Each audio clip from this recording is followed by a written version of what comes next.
बिस्मिल्लाहिर्रहमानिर्रहीम। अस्सलाम वालेकुम। आज का हमारा टॉपिक है लर्निंग। अब लर्निंग बेसिकली क्या होती है? जब हम लर्निंग के बारे में बात करते हैं तो ये एक डेफिनेशन के पर्सपेक्टिव से दो चीज़ें हम इसमें देखते हैं। डेफिनेशन के पर्सपेक्टिव में हम लर्निंग में जो है वो दो चीज़ें देख रहे होते हैं कि आपके बिहेवियर में जो तब्दीली आ रही है वो परमानेंट चेंज होना चाहिए, परमानेंट चेंज के साथ रिलेटिवली परमानेंट चेंज होना चाहिए। अब रिलेटिवली परमानेंट चेंज कौन सा चेंज होता है, या कौन सी तब्दीली होती है जो कि आपके बिहेवियर में आ रही होती है या आ चुकी होती है? 1 साल के लिए या 1 साल से ज़्यादा टाइम के लिए या लॉन्ग लाइफ के लिए आपके बिहेवियर में जो एक तब्दीली होती है एक्सपीरियंस की बेस पे,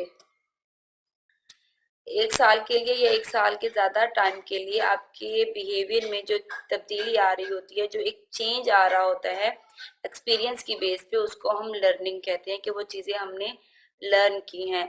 अब लर्निंग हमारी डिफरेंट तरह से होती है। कुछ चीज़ें हम जो है वो नेचर के थ्रू लर्न करते हैं और कुछ हमारे नर्चर की बेस पे हम जो है वो लर्निंग की तरफ जाते हैं। अब नेचर क्या है?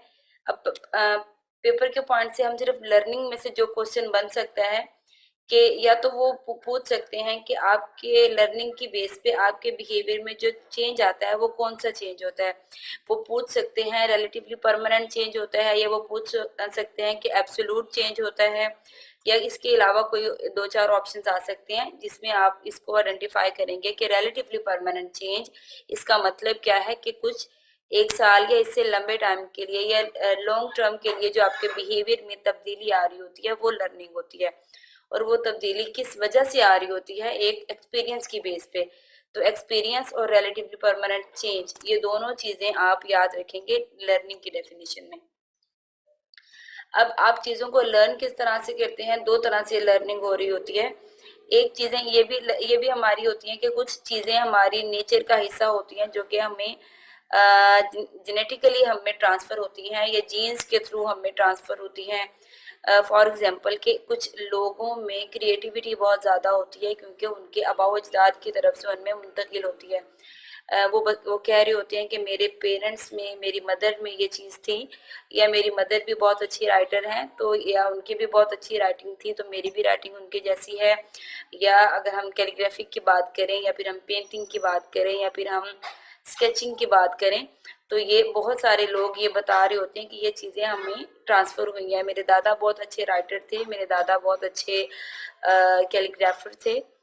इस तरह से कोई भी आर्ट की थिंग या कोई भी ऐसी चीज़ जो कि आबाओ अजदाद में हमें ट्रांसफ़र हुई होती है, वो हमारी नेचर का हिस्सा होती है, वो जीन्स के थ्रू हमें ट्रांसफ़र होती है, वो एक इनबॉर्न करेक्टरिस्टिक्स होती है हमारी। तो ये एक नेचर होती है कि बाज़ औक़ात चीज़ें हम नेचर की बेस पे भी लर्न कर लेते हैं कि वो हमारी नेचर का हिस्सा होती हैं। ठीक है जी। लेकिन वो परमानेंट चेंज होता है हमारे बिहेवियर में, तो इसको फिर हम लर्निंग इस पर्सपेक्टिव से कहते हैं क्योंकि वो एक परमानेंट चेंज होता है हमारे बिहेवियर में।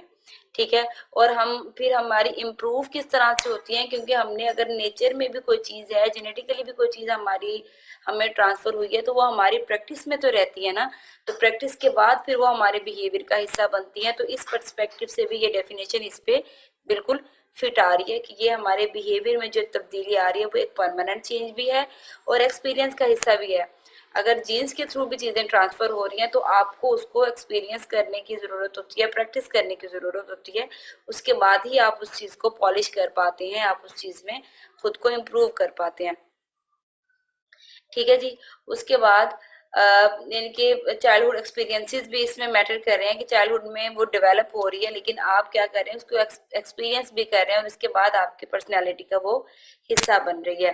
अब कुछ चीज़ें ऐसी होती हैं कि जो हमारे आबाओ अजदाद की तरफ से हमें ट्रांसफ़र नहीं होती, लेकिन हमने उन चीज़ों को लर्न किया हुआ होता है इन्वायरमेंटल फैक्टर्स को देखते हुए या इन्वायरमेंट को देखते हुए। तो वो हमारी नर्चर का हिस्सा कहलाती हैं कि ऐसी चीज़ें जो आपने अपनी सराउंडिंग से, अपने कल्चर से, अपने माहौल से, इर्द गिर्द के लोगों से या सोशल रिलेशनशिप से उन लोगों को देखते हुए चीज़ों को लर्न किया हुआ होता है, तो वो आपकी नर्चर का हिस्सा कहलाती हैं। तो नर्चर में ऐसी चीज़ें जो आपके आपने सोसाइटी से लर्न की हैं, और नेचर में वो चीज़ें आ जाती हैं जो कि आपकी आबाओ अजदाद में आप में ट्रांसफ़र हुई हैं, आपकी नेचर का हिस्सा हैं। अच्छा जी। उसके बाद हैबिचुएशन क्या होती है, एक टर्म यूज होती है कि बाज औकात हम चीजें क्या होती हैं, हैबिचुएशन एक टर्म आ जाती है लर्निंग में। इसमें क्या है, एक चीज आपने कोई भी नई चीज देखी है तो आप किसी भी काम में मसरूफ हैं, आपने नई चीज देखी है तो आप कोई भी इम्पोर्टेंट काम कर रहे हैं तो आपकी अटेंशन बिल्कुल उस चीज की तरफ चली जाती है जो कि एक नई चीज होती है जिसको आपने फर्स्ट टाइम देखा होता है।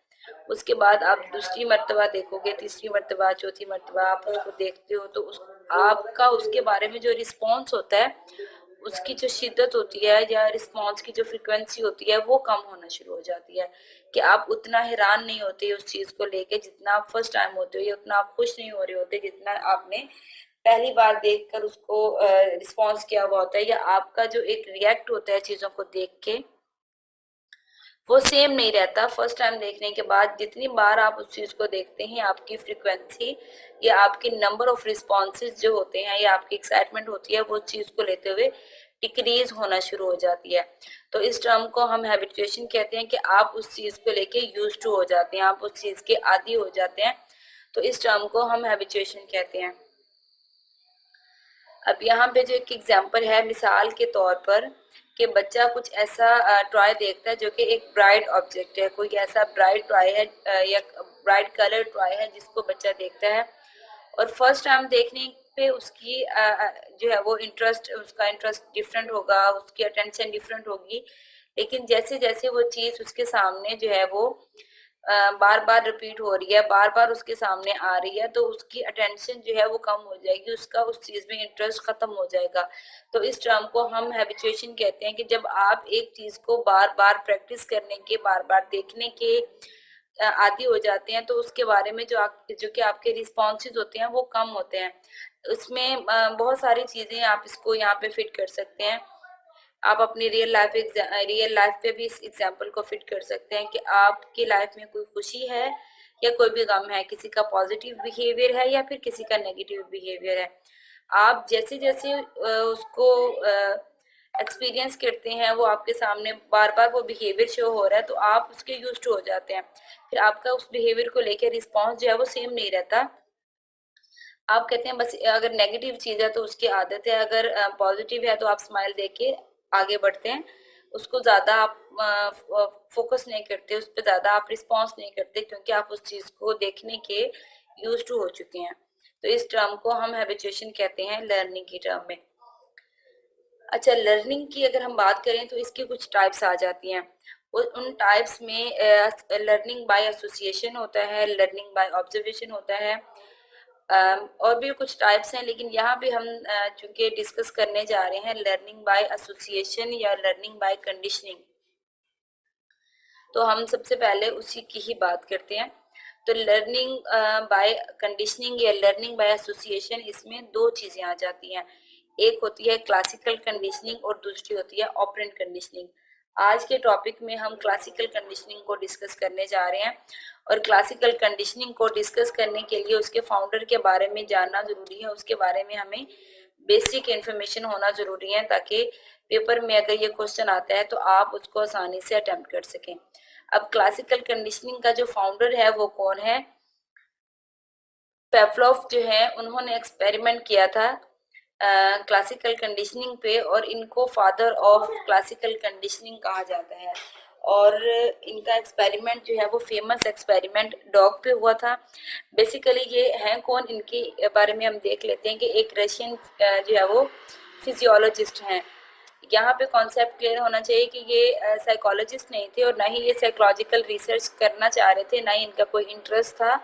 ये जो रिसर्च उनकी हुई है वो एक्सीडेंशियली हुई है, वो हादसाती तौर पर डिस्कवरी जो हुई है क्लासिकल कंडीशनिंग की, वो हादसाती तौर पर हुई है। वो बिल्कुल भी इस चीज़ को मैयर नहीं करना चाहते थे, वो एक फिजियोलॉजिस्ट थे और उससे रिलेटेड वो एक्सपेरिमेंट कंडक्ट करना चाहते थे, लेकिन उन्होंने एक साइकोलॉजिकल एक्सपेरिमेंट जो है वो कंडक्ट किया, और उसकी बेस पे उन्हें 1904 में यानी कि 1904 में नोबेल प्राइज से भी नवाजा गया, जो कि उनके एक्सपेरिमेंट की वजह से उन्होंने हासिल किया। तो यहाँ पे आपके क्वेश्चन क्या बनते हैं, कि जो रशियन पेवलोव कौन था? वो एक रशियन फिलोसफर फिजियोलॉजिस्ट था, वो साइकोलॉजिस्ट नहीं था, नंबर वन। नंबर 2 कि उन्हें नोबेल प्राइज कब मिला, 1904 में। क्यों मिला? क्लासिकल कंडीशनिंग की वजह से मिला। और उन्हें फादर ऑफ क्लासिकल कंडीशनिंग कौन है? पैवलोव। या पैवलोव ने कौन सा जो है वो एक कॉन्सेप्ट या कौन सा एक्सपेरिमेंट की बेस पे एक टर्म दरियाफ्त की या डिस्कवर की, वो कौन सी है? वो क्लासिकल कंडीशनिंग है। और उन्होंने एक्सपेरिमेंट किस पे किया था? डॉग पे एक्सपेरिमेंट किया था। ये कुछ क्वेश्चन जो है वो बन रहे हैं जो कि पेपर के पर्सपेक्टिव से हेल्पफुल होंगे।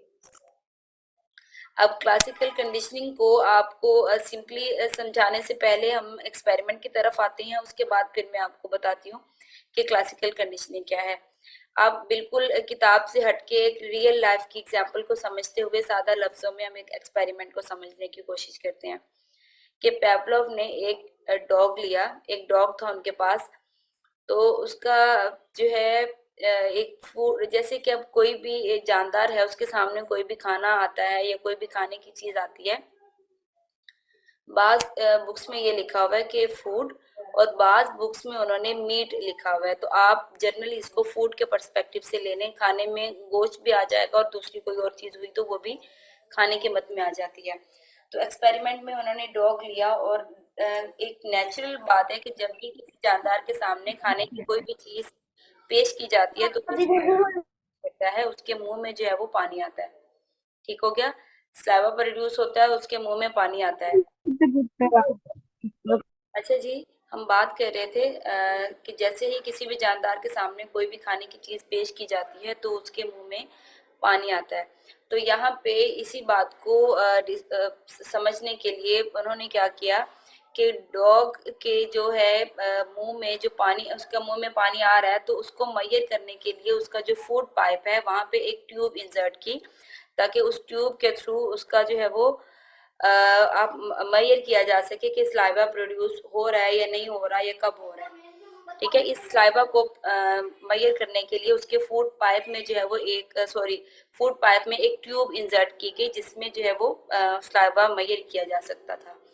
और फिर कुछ टाइम के लिए उन्होंने उसके सामने जो है वो खाना पेश करती है, और वो उन्होंने नोट किया कि जैसे ही खाना उसके सामने आ रहा है, डॉग के मुंह में पानी आ रहा है।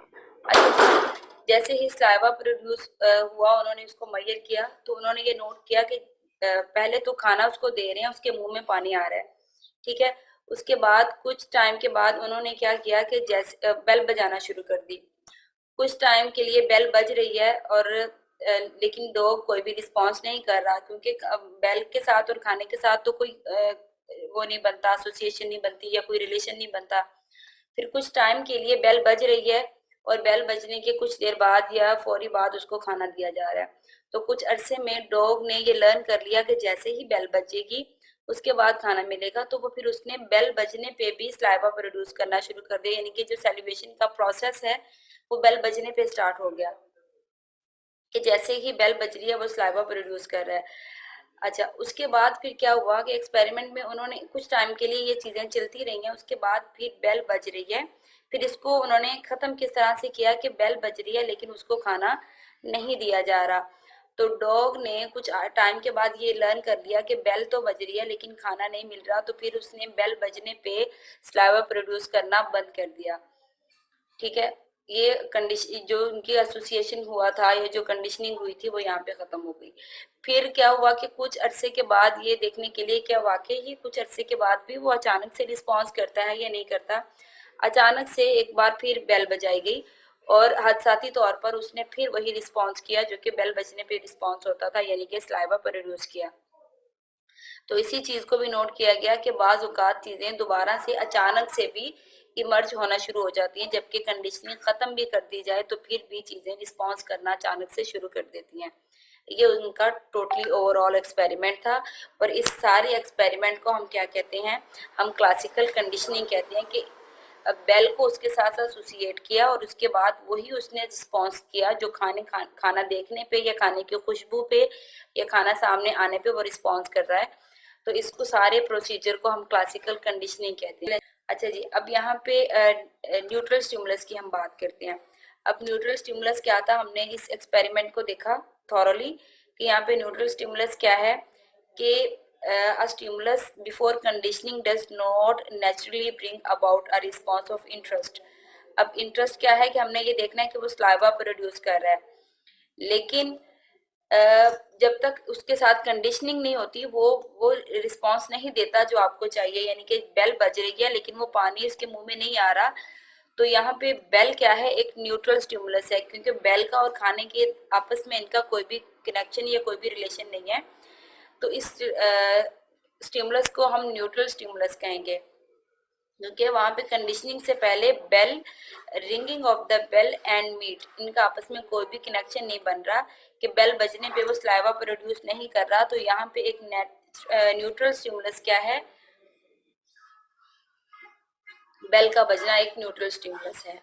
उसके बाद अनकंडीशन स्टिमुलस, अनकंडीशन स्टिमुलस को सिंपली आप नेचुरल स्टिमुलस भी कह सकते हैं समझने के लिए कि नेचुरल स्टिमुलस क्या है, कि नेचुरल स्टिमुलस में खाना जो है वो आपका एक नेचुरल स्टिमुलस है, और आपका खाने को देखते हुए खाना जब उसके सामने आ रहा है तो ये एक नेचुरल स्टिमुलस है कि आपको उसके साथ कंडीशन करने की जरूरत नहीं है।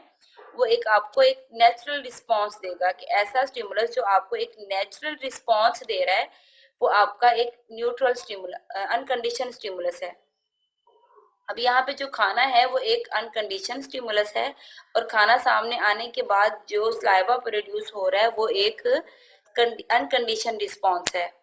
बात आपको यहाँ पे समझ आ रही है कि जो खाना उसके सामने ठीक है, जो खाना उसके सामने पेश किया जा रहा है वो क्या है, वो एक अनकंडीशन स्टिमुलस है, कि नेचुरली जब भी एक इंसान खाना देखता है तो उसके मुंह में पानी आ जाता है। तो खाना एक नेचुरल स्टिमुलस है जो कि कोई ना कोई जवाब आपको आपने सीखा नहीं है कि इस पे हमने ये जवाब देना है कि खाना आएगा तो हमने मुंह में पानी भरना है, ये हमने नहीं सीखा हुआ। ऑटोमेटिकली जब भी खाने का नाम भी आता है तो हम रिस्पांस दे रहे होते हैं। तो वो एक अनकंडीशन स्टिमुलस है, और उसका रिस्पांस हम क्या देते हैं, हमारे मुंह में पानी आता है, वो एक अनकंडीशन रिस्पांस है।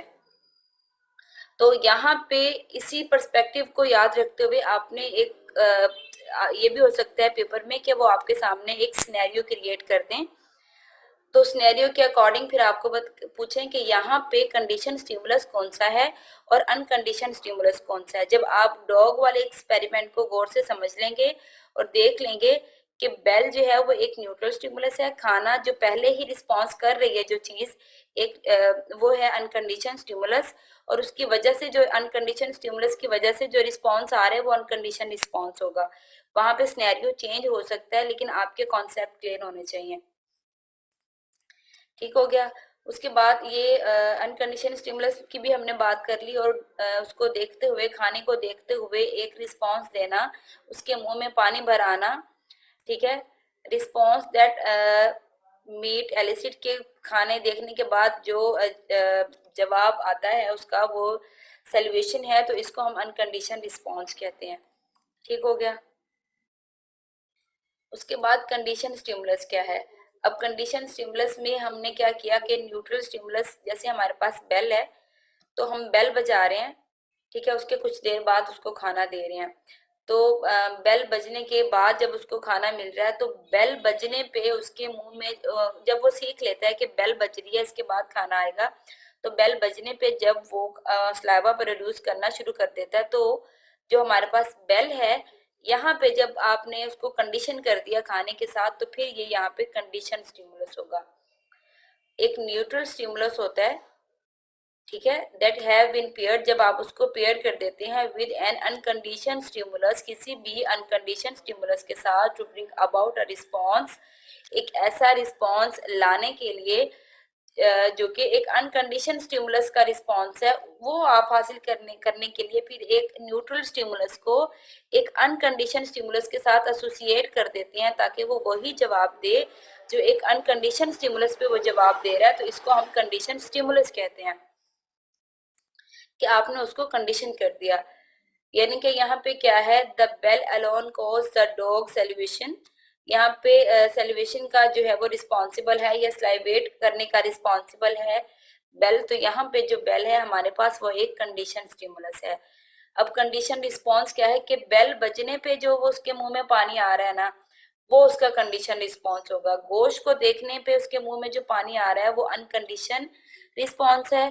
बेल बजने पे उसके मुंह में जो पानी आ रहा है वो एक कंडीशन रिस्पॉन्स है। ठीक हो गया।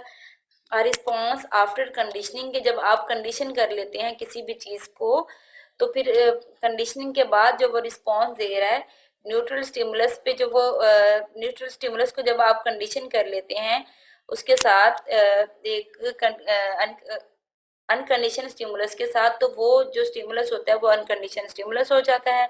उसके बाद जो जवाब आता है वो एक कंडीशन रिस्पॉन्स होता है। ठीक हो गया। अच्छा जी, उसके बाद हमने ये बात की कि उन्होंने कुछ टाइम के लिए बेल को बजाते रहे लेकिन खाना उसको नहीं दिया गया, और कुछ टाइम तक तो वो स्लाइवा प्रोड्यूस करता रहा, फिर उसने स्लाइवा प्रोड्यूस करना बंद कर दिया। तो इस प्रोसेस को हम क्या कहते हैं? एक्सटिंक्शन कहते हैं। कि a basic phenomena of learning that occur when a previously conditioned response decrease, कि उन्होंने जो रिस्पॉन्स सीखा था कि जैसे बेल बजेगी तो खाना आएगा, तो उसके मुंह में स्लावा प्रोड्यूस हो रहा है, लेकिन फिर क्या हुआ कि वो डिक्रीज होना शुरू हो गया इन फ्रीक्वेंसी, कि उसकी फ्रीक्वेंसी कम होना शुरू हो गई, और इवेंचुअली वो डिसअपियर हो गया, कि उसने वो जवाब देना जो है वो बंद कर दिया। ठीक हो गया। तो यहाँ पे if we have train a dog solution, ये स्लाइवेट करने पे हमने उसको ट्रेन किया है डॉग को, कि उसने रिस्पॉन्स करना है at the ringing of the bell, bell बजने पे। अब ये क्या है? कंडीशन रिस्पॉन्स देना है उसने, कि जब बेल बज रही है तो उसने स्लाइवा प्रोड्यूस करना है। तो यानी कि हमने उसको ये सिखा दिया, तो we could produce extinction by repeating ringing. हम बेल बजा रहे हैं लेकिन रिंगिंग ऑफ द बेल, लेकिन हम उसको खाना उसको प्रेजेंट नहीं कर रहे, उसको खाना प्रोवाइड नहीं कर रहे, तो उसका जो जवाब है वो कम होना शुरू हो जाएगा, वो स्लाइवा प्रोड्यूस करना बंद कर देगा। तो इस प्रोसेस को हम एक्सटिंक्शन कहते हैं। ठीक है जी। उसके बाद हमने ये भी देखा था कि अचानक से फिर डिस्कवरी होती है कि बेल बज रही है, नहीं बेल नहीं बज रही है, ये प्रोसीजर खत्म हो गया, उसके कुछ अरसे के बाद अचानक से वो बेल बजाती हैं और डॉग अचानक से जो है वो स्लाइवा प्रोड्यूस कर देता है, यानी कि वो प्रोसेस बिल्कुल खत्म हो गया। कुछ दिन के बाद, 15 दिन, 20 दिन, महीना, 2 महीनों के बाद उन्होंने बेल बजाई और अचानक से उसके मुंह में फिर वही रिस्पॉन्स उसने दिया। तो इसको हम कहते हैं स्पॉन्टेनियस रिकवरी, यानी कि री एमर्जेंस ऑफ एक्सटिंग्विश्ड, जो वो चीजें जो कि खत्म हो चुकी थी, कंडीशन रिस्पॉन्स से जो खत्म हो चुके थे, वो फिर अचानक से री एमर्ज होते हैं, री एमर्जेंस हो रही होती है उनकी। तो इस प्रोसेस को हम क्या कहते हैं? स्पॉन्टेनियस रिकवरी कहते हैं। जबकि कोई भी कंडीशनिंग नहीं दी जा रही, ये प्रोसेस टोटली चैप्टर क्लोज हो चुका है, अचानक से बेल बजा दी और अचानक से उसने वही रिस्पॉन्स कर दिया, तो इसको क्या कहते हैं? स्पॉन्टेनियस रिकवरी कहते हैं। अब आ जाती है बारी स्टिमुलस जर्नलाइजेशन की, कि यहाँ पे एक टर्म भी यूज होती है जिसको हम स्टिमुलस जर्नलाइजेशन कहते हैं।